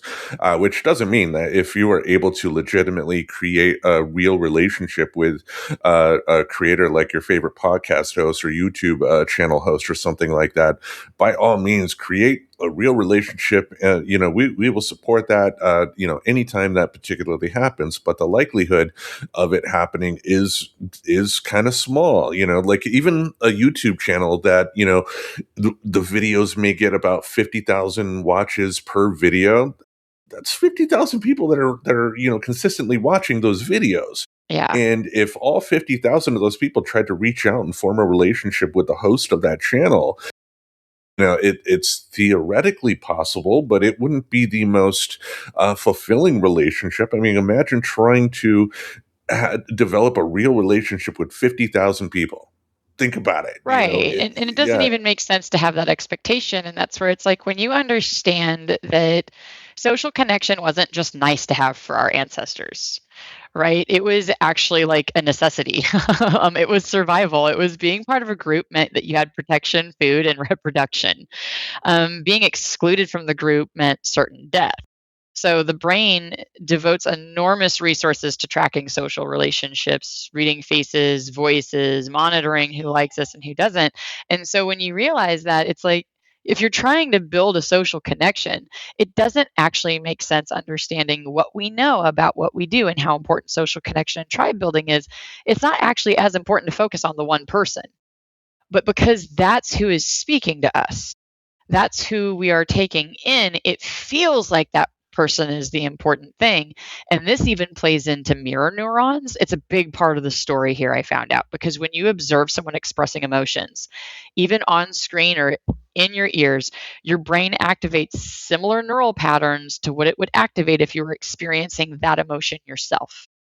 And that's why it's gotten so strong as people use social media more. It's like we're almost developing more of a almost toxic parasocial bond to people because of how much more access we have to opportunities for them to share how they feel or share a meme that they liked and things like that. Like it actually makes you feel more bonded. And there's a technical term for what the brain is doing here. It's called social presence processing. And it's researching using neuroimaging shows the exact same regions activated by real social interaction. It's the medial prefrontal cortex and the temporoparietal junction. And they are also activated by parasocial interaction. The brain is literally running the exact same software patterns as it works. I love thinking of our brain as a meat computer. And you're like what you read and the social interactions you go into is the software that you are pumping in to your meat computer up here. So yeah, and I think it's so fascinating how much we are finding how the brain on a very quantitative and measurable level responds to things way more seriously than we would want it to, right? It goes back to kind of at the top of the show when a celebrity dies, your way of trying to comfort your friend is this shouldn't be that important to you. But yet everything that we can like test and study like at an actual scientific level says nope, exactly the same, and therefore you telling them that or even implying that it is silly sauce for them to be upset about somebody dying that they know on a parasocial level is just as devastating as you saying, well, I'm sorry your aunt Susan died, that sucks, you didn't really know her that well anyway, right? Like she's just your aunt. Like it would be the same thing. Like your brain does not give a shit. That person's brain doesn't care that you don't understand how bonded they are to that person, because when we look at how it responds physically, because we can do that now, how mind blowing is that? It's the same. Your brain is processing it the same. So, by the way, I also want to give you permission if you are dealing with or have ever dealt with that, that somebody that was famous that you didn't even know, in quotes, passed away and you had that dismissed by somebody, you're not crazy. And they're also not necessarily that bad of a person of trying to reach for something to soothe you, but just understand where that came from. Like you weren't being overly sensitive, right? It makes sense how you feel those feelings, and but at the same time understand that that person isn't necessarily understanding this level of neurological processing that you're going through. Yeah, well, and it's not exactly a new phenomenon either. I mean, because when you were saying that, it brought me back to hearing the stories about how upset people were when they read that Sherlock Holmes story where him and Moriarty fell off the cliff. That was, Arthur Conan Doyle essentially fell out of love with the Sherlock Holmes stories and wanted to kill off Holmes, but the fan reaction was so intense that he had to bring Sherlock Holmes back. And if you think about it, people had an emotional connection to Sherlock Holmes back in the 1800s, so much so that after his creator Arthur Conan Doyle tried to kill him, he had to be brought back. He had to be brought back, and so I think that illustrates that this is something that is not new. But I think with the technology that we have today and how we get our entertainment being so fragmented, like I think it becomes a lot more intense because you can find yourself in these little circles of fandom. And on the positive side of things, it's like I don't think people should feel bad for that. I don't think you should feel bad for having emotions when a celebrity passes away. Like I almost started crying when I heard what happened to Rob Reiner, and I wasn't even Rob Reiner's biggest fan, but it's just like, gee. But people do take it overboard as well. And I brought this up on the show before, but William Shatner has kind of been open about how he has gotten to the point, and at his age too, the mid '90s, I can kind of somewhat understand some of why he's come to this conclusion. But he's talked about how numerous people have overstepped the bounds of proper parasocial relationships and brought it into negative territory. It could be even something as simple as William Shatner's at a restaurant with his family eating dinner, and then somebody wants to come up for an autograph. It's an innocuous thing. It's not, showing up at his house at 3 o'clock in the morning demanding something. But if you just think about it from his perspective, like, yeah, I can understand if you are at a restaurant trying to, spend time with your family and you have person after strange person approaching you for an autograph, interrupting you, that could be frustrating and very much something that is a negative. That's not even taking into account people that go way overboard and do extremely negative things. Right. That's where you're getting into toxic parasocial bonds. And that's when that one sided intense admiration for the public figure turns into a pathological obsession.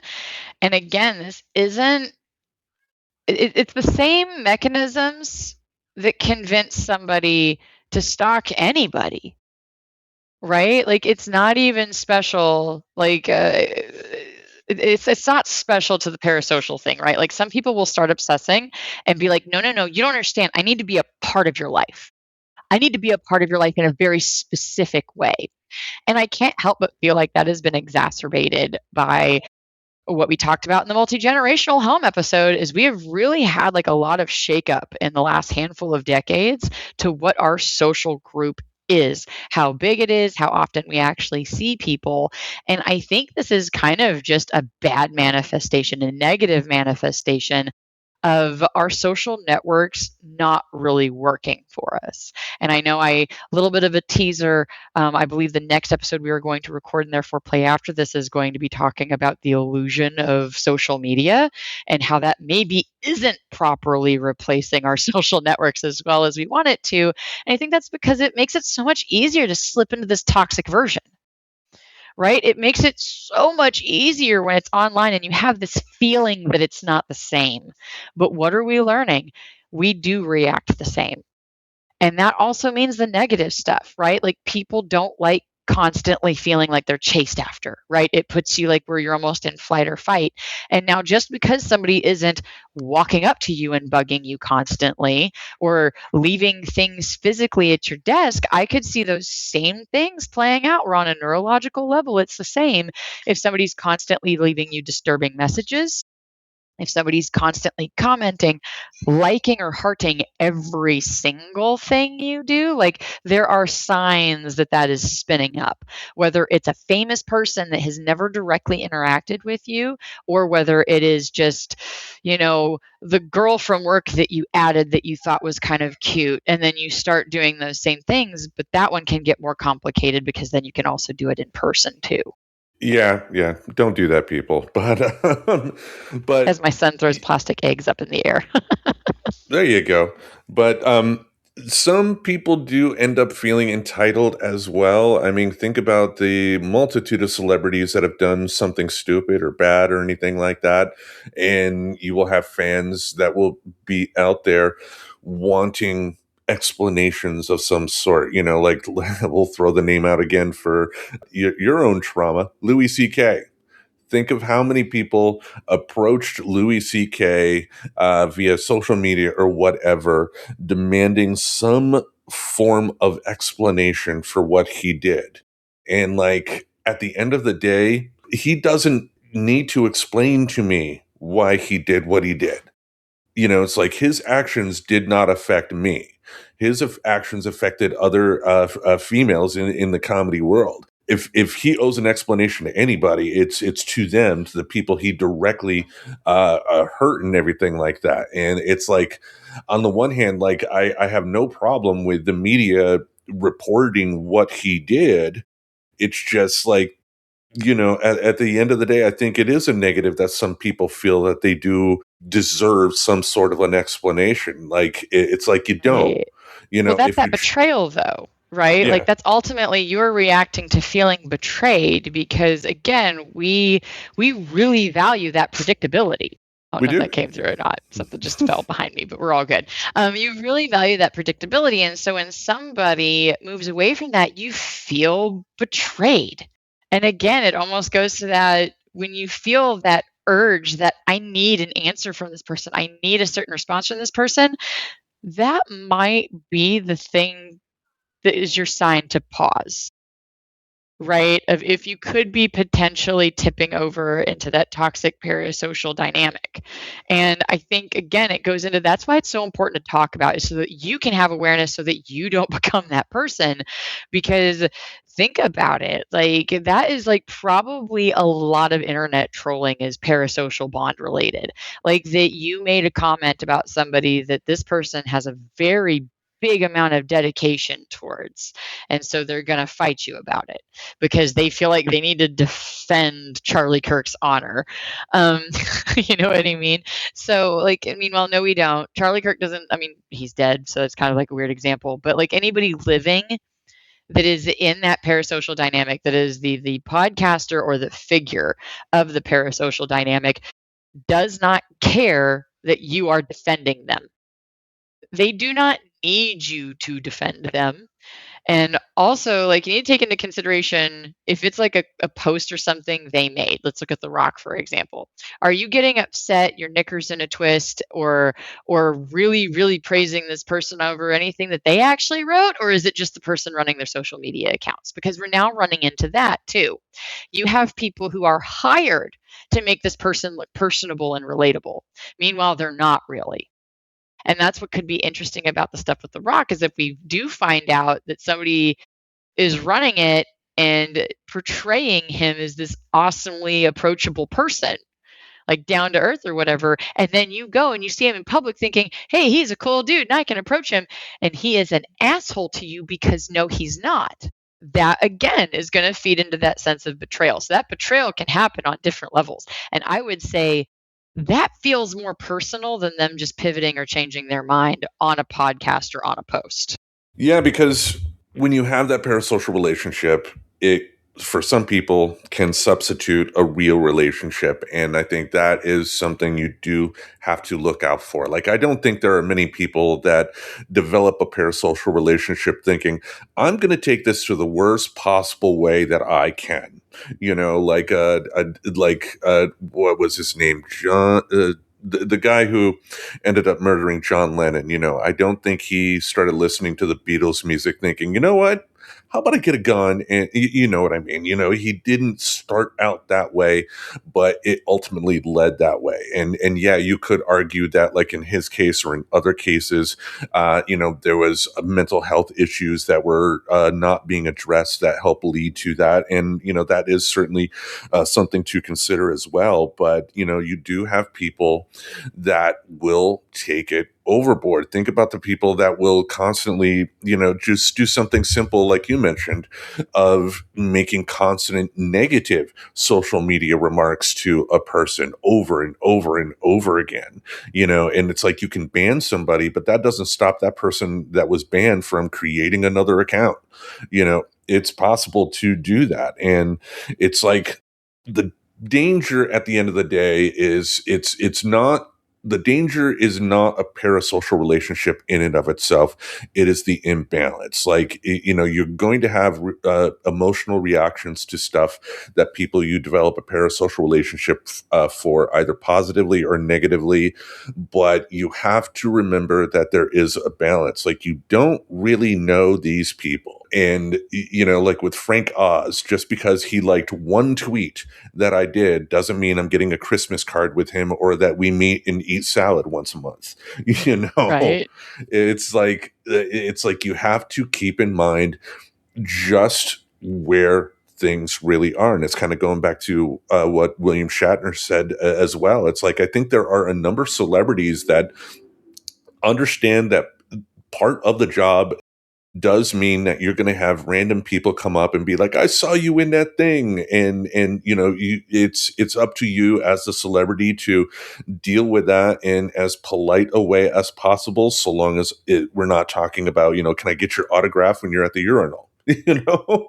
Right, like, famous people really should be more aware of this and therefore how they can respond to it better. Like, I love Samuel L. Jackson. You motherfuckers want a picture of what? He just, like, broke the ice and said, "Yeah, come on over here. You don't have to be nervous." Like, understanding that they're fanboying over there and welcoming them.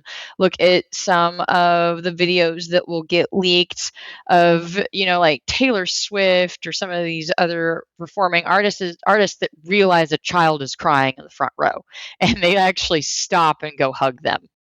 First of all, how amazing for that kid to experience that, but they're understanding that kid is actually going through something and needs some connection that they're not getting. And I love seeing that understanding play out, because that's what it is. If they're not able to name that, it doesn't matter. That is the impact they're having when they see somebody having an emotional response to the bond they have with them, and they more or less break character to go and address that bond for a moment, or break away from whatever it is they are doing if it's not a character, right? Like, they're breaking from the show. Samuel Jackson was at an airport. I'm sure he was more focused on his travel that day than realizing that somebody might be, like, paying attention to his physicality being there. But yeah, like, it goes back to, we need to be responsible about what we do and the relationships that tend to follow us, right? Like, granted, I don't interact with our page on a social media level. Like, I don't read comments. I don't do that necessarily. I go and I post stuff, but Tim mostly manages our social media. I might do a post every now and then, but a lot of the comments aren't me. And I think a lot of that is because I do have an awareness of where, either people are going to be more empowered to be pissed at me, or more likely to want to form a bond that's going to make me maybe a little bit uncomfortable. So I try to be more reserved as far as my interactions because I'm a podcaster. Like my personal page, totally different. But the podcast page, I try to treat that with a lot of responsibility because I am aware of the psychological and neurological mechanisms that you listening to us plays off of. And I want to be responsible with that, not just for you, but also for me. Yeah, because podcasting is like a friend simulator mode, if you think about it. I mean, you're listening to these podcasts for hours on end, while you're, at home doing whatever. Yeah. There are, depending on the podcast, there can be, like inside jokes that occur, just like in any sort of real friendship, like you and I have inside jokes that we laugh at that the average person would be like, what? Yep. And Last it, podcast on the left, if you listen to that one, that's another one that they're constantly peppering inside jokes and like throwing back to projects they've done previously, etc. So that makes us all relatable. And that's even where it comes into they can have good too. Like there are upsides to having this, especially and more so when you read the studies when you do have good social relationships as well. Like it can't necessarily replace it, but it can be a supplement too, right? And the research on parasocial relationships is way more nuanced than the cultural conversation suggests because the harmful version is that it's replacing real relationships with parasocial ones. And that is real and documented. Like I said, not so good when it's replacing all of your social network. But the beneficial version, using parasocial relationships as a supplement to real social connection, especially during periods of isolation or transition, is equally well documented and probably more common. And that even comes back to those studies that I talked about, how we did so many between 2016 and 2022, because there was published research in 2022 that found that parasocial relationships, it basically just backed up that it can supplement offline social bonds. It can offer security and predictability and provide a sense of community, particularly for people going through transitions, loneliness, or periods of reduced social access. And part of why that was important, 2022, what had we just been going through? COVID lockdowns documented increases in parasocial bond formation correlated with maintained or improved well-being compared to people who reported social isolation without media compensation. So it can be used for good. Now, it shouldn't be your only social outlets, nor should social media, because the main thing to drive here is it's saying in supplementation to your true social circle, that it is good for that. And even to what I had mentioned, for me, my experience, my temporary isolation, being a parent, like can be very isolating for the first handful of years because it is incredibly hard to maintain your social circles as you did before baby came out of your body, right? You have that kind of the fourth trimester that we are slowly becoming more aware of, and then it's no secret that the first 3 years can be kind of hard to get away from your kid. On a developmental level, there's nothing about your kid that wants you to be gone. They very much want their protectors to be around them at those vulnerable ages. There's just an instinct there. And so, like, I think that's why, like, it's great that there are parenting podcasts out there of people having conversations. Granted, I think conversational podcasts are better than interview ones. I did not go and see if there was data that really separated the two because I go back to NPR's Up First is somewhat conversational, but because they're more focused on that neutral covering of what's going on, they don't pepper in a lot of personal stories. They don't put in opinion, which is part of why I like them, because putting opinion into news should be one of those signs that you're not getting your Walter Cronkite, right. right? If that's really what you respect and want to go back to, you have to use that as a red flag to stop listening to news that interjects their opinions. It really should be more factually based if that's genuinely what you want. But if it's not what you want, if you want emotion, Just own that that's what you want and understand that there are going to be drawbacks to that. You're going to be more likely to agree with an opinion that you might not necessarily hold. Because if you bond to that person and then they start sharing an opinion, you're going to take that with more weight. I think when it comes to political stuff too, to me, it's not about pretending a reporter or a political commentator or something doesn't have a bias.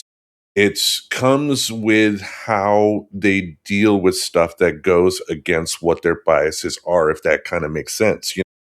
Like if we're talking like the easy example, Fox News, the Dominion lawsuit, the company Dominion that runs voting machines sued them for libel, and it was eventually settled out of court because Dominion ended up posting some of like the text messages between the Fox News host for the 2020 election, where they all came out and said, Biden won it, but we can't tell our audience, which is not what you want to hear from a news source of any kind. It's like I don't have a problem with myself with a person having a particular bias one way or another, but at the end of the day, there are a lot of things in news that don't have that black or white type of thing, and you have to be able to still be able to report on them, even if it's something you ultimately disagree with or think is wrong or something like that. Like think of how many progressive podcasts out there during 2024 were hyping up all the positive numbers on people that were into Kamala Harris or anything like that, and then Trump won. you know Right. because it doesn't matter what polling numbers are at the end of the day. What really ultimately matters is how many people go out and actually vote for the candidate in question. I'm sure there were a number of people that liked what they saw with her, but didn't have enough time to really let it sink in. And do you think there were some Democratic people that sat on their hands and didn't, go to the voting booth or anything like that? And that's a different story for a different day, I guess. But to me, authenticity when it comes to stuff like that is the host in question has to acknowledge the truth, even if the truth goes against what their biases are. And I think that that is the responsibility of the person on this side of the podcast, on our side of the podcast. And it is our responsibility to know those things and treat them with the respect that they deserve. And ultimately, you, the listener, the respect you deserve as a listener. Agreed. At the end of the day, people, one thing I don't want any of you to think is that we are trying to say parasocial relationships are bad, because they're not inherently unhealthy. It is not a bad thing to have an emotional reaction when a celebrity you've grown up watching, has a positive life event or a negative life event happen. It's a natural extension of our human social wiring. We are built to have these type of reactions. I guess the real question here is it replacing or enhancing your real life in some way, shape, or form? Having these type of parasocial relationships should not be your life. It can be a small part of it. It can be a companionship part, because, you can be a fan of somebody, but that person may, to other people, may have a much smaller audience in the grand scheme of things, but you can still have a deep parasocial relationship with them. But you don't want that to replace the interactions that you have with real people, even the real people that you meet up on via like social media or something like that, because you can develop real friendships like that as well. But just understanding where your place is with that person you have the parasocial relationship with. Right. Like parasocial relationships are not a failure of critical thinking. They're what happens when a brain that's evolved for small group in person social life gets exposed to media that stimulates social interaction at scale. The brain does what it's supposed to do with social input. The input just comes from a new source. The relationship between the mechanism and the medium is the problem, not the people experiencing it. Because Yeah, like you had said, is the real diagnostic question isn't do I have parasocial relationships because everybody does. But it's like it's not do I have a hobby? It's is my hobby replacing the things I need to do to live life? Am I doing my hobby and not eating food? Am I doing my hobby and not taking a shower? It's basically, and I say that because I used to be really into playing Sims and I realized I needed to stop because I knew when my Sim had showered and eaten last, but I didn't know when I had. Right. So just kind of being silly, relating it to it shouldn't replace the things that make you a healthy version. Right? Like their companionship during lonely stretches, if they're providing inspiration, entertainment, that isn't giving you something as of real value to your life. All of that is the healthy version. Emotional reliance that substitutes for reciprocal relationships, though, blurred reality about what the connection actually is, and entitlement to the creator's attention and choices, that is the unhealthy version. Those are the things that you need to watch for when you start having those feelings. Because it's not to say that you won't, it's having an awareness of how you would like to respond if you catch yourselves doing that. Because humans actually didn't evolve for millions of almost friends. The social processing system that served our ancestors in a village of like 150 folks is now being run in an environment of infinite media exposure, algorithms optimizing it for engagement, and deliberate construction at an intimacy at scale. Right? Like this is designed to kind of tickle the same things as when it used to all be in person. And we are all running social software on hardware that wasn't designed for this level of the environment. That's not a reason for an alarm, but it is a reason for awareness, and awareness is the whole point. Yeah, because again, like I don't think there are many people that develop a parasocial relationship thinking, I'm going to take this to the worst possible ending I possibly can. Celebrate them when they do bring some positivity to your life, even if even if you end up patting yourself on the back because, one of your favorite celebrities like happened to like a tweet that you made, like I'll throw out another one. I remember when I made a comment of, my favorite Joker being Mark Hamill, and Mark Hamill liked my tweet. Like the Frank Oz thing, for days I was like, Mark Hamill liked a tweet of mine. Yes, enjoy that feeling. That is a great feeling. Being able to have, someone that you do have a parasocial relationship with, positively give you some sort of feedback like that is something that should be celebrated. But, if I showed up on Mark Hamill's door saying, hey, remember when you liked my tweet? That means we're friends now. No, no, don't do that. That is bad. Well, there's a quote that came up from Setso 2025, and it's supposedly from Parasocial Relationships and Social Media and Well-Being. And I want to track down and find this study because I didn't. I actually found something on the National Library of Medicine, but it's from Cynthia Hoffner and Bradley Bond. And it's from 2022. So I don't know if this is like an addition or somebody trying to comment on that, but I did think the quote was worth sharing. But essentially, individuals can reap the benefits of virtual connection and parasocial relationships while minimizing risk if they can remain cognizant of the one sided nature of the relationships and maintain in person connections simultaneously.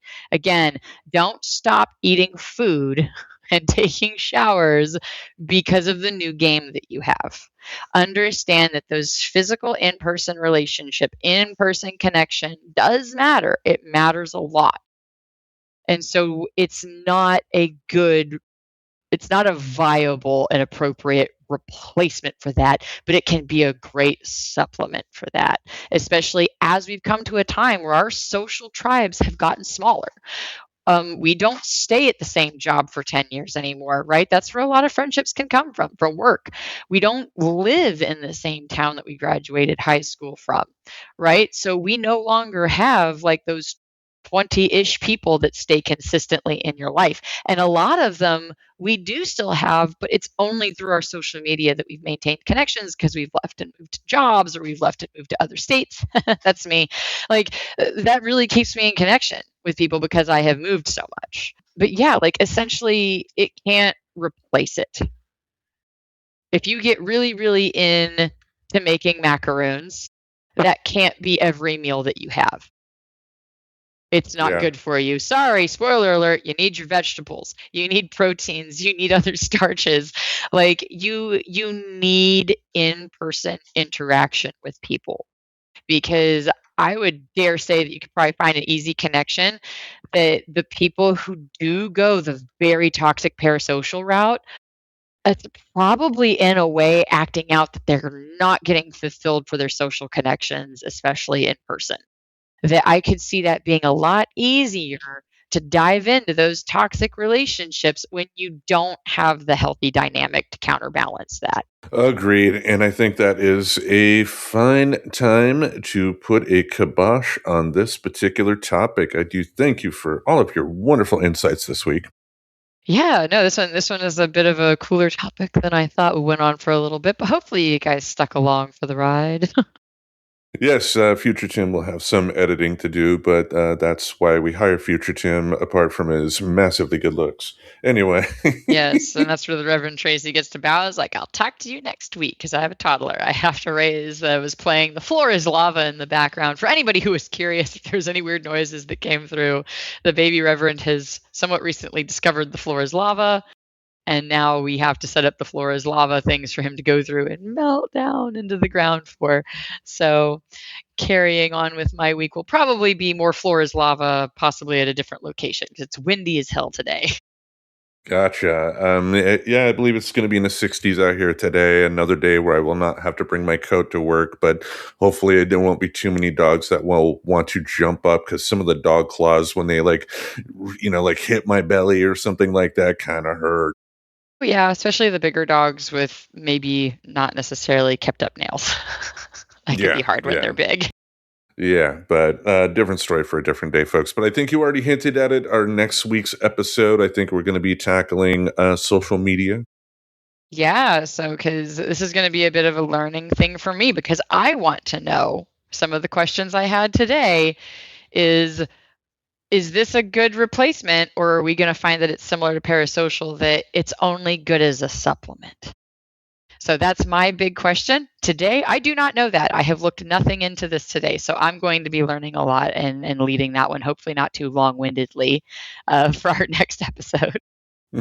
Yeah, we'll have that answer for you next week. The definitive answer, folks. The definitive answer. Yes, it's part of Illusions Month, the illusions of our lives.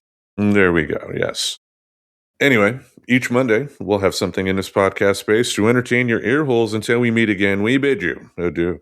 It's an illusion, Michael. And Arrested hopefully, Development. I know you haven't seen that one, so there's probably going to be a couple of stupid because there's so many funny things about that character, and he does illusions. He doesn't do tricks. He does illusions. we'll get that all month, folks. You're welcome in advance. I need to go find more Arrested Development quotes that isn't about. I'm sorry, I blew myself. Subscribe to Friends Talking Nerdy on YouTube Music, Apple Podcasts, Spotify, or wherever you listen to podcasts. Bye, friends.